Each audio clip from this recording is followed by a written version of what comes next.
well, you know, why are you so frustrated? Special ed is okay. I said, no, I feel that there's something better for me. I don't know what it is, but I was just a little kid. I didn't know how to do it. All I knew is I felt like a caged bird. Anybody ever been there? Don't act like, don't leave me out here by myself. I said I felt like a caged bird. And he did what this center does. What the center did for you. Embrace me. And he said, if you go to, listen to what he said. And this is why this is so deja vu. He said, if you go to the Enoch Pratt Library in South Baltimore, they have the same books that we have in the regular class. The math book and the reading book. He said, you go there, I'm going to tutor you, give you some lessons, da-da-da, and I want you to go and study. I'll give you lessons every day, da-da-da. You go there. And work and try to, and then he said, I want you to do that for a month or two, maybe 3 months, and then I'm going to test you. And if you test okay, I'm going to bring you out of special ed. That's right. And that's what I did. That's how I got out of special ed.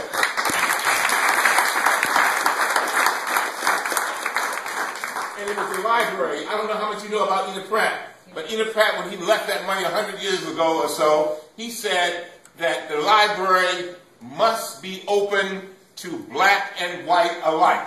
That was the only integrated institution in my neighborhood. And the interesting thing, it was not just the black librarians that sat late at night working with me. It was the white librarians too. They saw a little boy who was trying and struggling to be somebody. And the library closed at 8 o'clock, but sometimes at 9 and 9:30, that little boy was sitting there. And I can still feel the pain. Right now, 50 years later. But I also can feel the pride that I felt when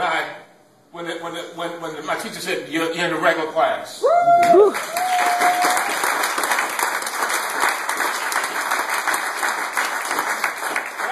I'm saying this for our children. Don't let anybody stop you from going where you got to go. And Veronica, you may not understand this right now. But what you and Gil and the chamber and everybody are doing for these children will last them until they die. What that counselor did for me, he changed my whole life. I was headed for jail. I was headed for drugs. And because some adults did what adults should do, adults have 3 responsibilities. Number 1, to help to figure out what gifts a child has and help them discover those gifts. Number 2, they must help them nurture those gifts. Number 3, they must then help them dream those gifts and make that child's dream their dream. That's what they must do. That's what it's all about. How dare somebody be against the Dream Act, the State Dream Act? Thank you, Senator. Yeah!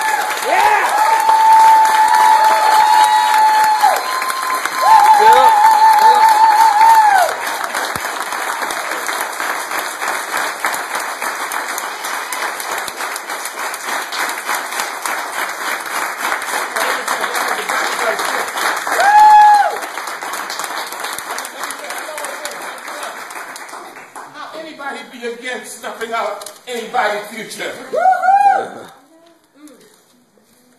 You don't know how significant this event is. Here is a man who's getting the award, Hands That Change the World. Is that right? Am I right? Yes, sir. And so he's taking his hands.